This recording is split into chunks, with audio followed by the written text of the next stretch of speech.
Idol, may napapansin ako habang tumatagal ako sa pagiging content creator. Unti-unti kong na-realize na hindi dapat tayo mamilit na i-follow nila tayo or susuportahan tayo. Hindi dapat tayo magmamakaawa na i-follow tayo ng mga tao. Kasi alam niyo yun guys, madami ka nga followers, madami nga nag-follow sa'yo, madami ka nga likers.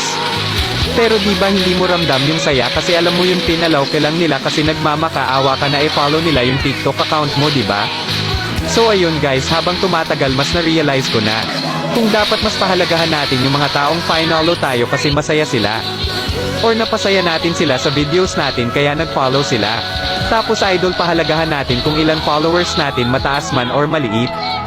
Basta andyan sila palagi para supportahan ka nila bawal upload mo ng videos. So gusto ko lang sana malaman guys kung isa ka ba talaga sa solid supporters ko. Mag-iwan ka nga ng mensahe or komento dyan sa baba idol kahit ano, tapos wag nyo kalimutan mag-copy link and heart sa mga videos ko idol. Maraming salamat, road to 100,000 followers na tayo idol, kaya wag kalimutan mag-follow kung isa ka sa napasaya sa mga videos ko. Pwede bang sa akin,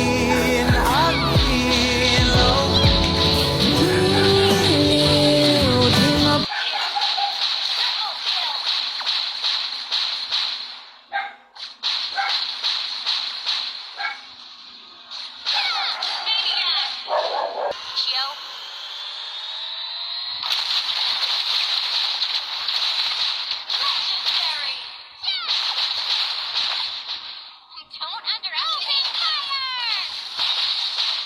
Double kill! Triple kill! Maniac! Legendary!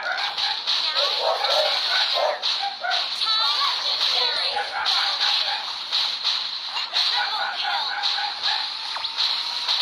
Maniac!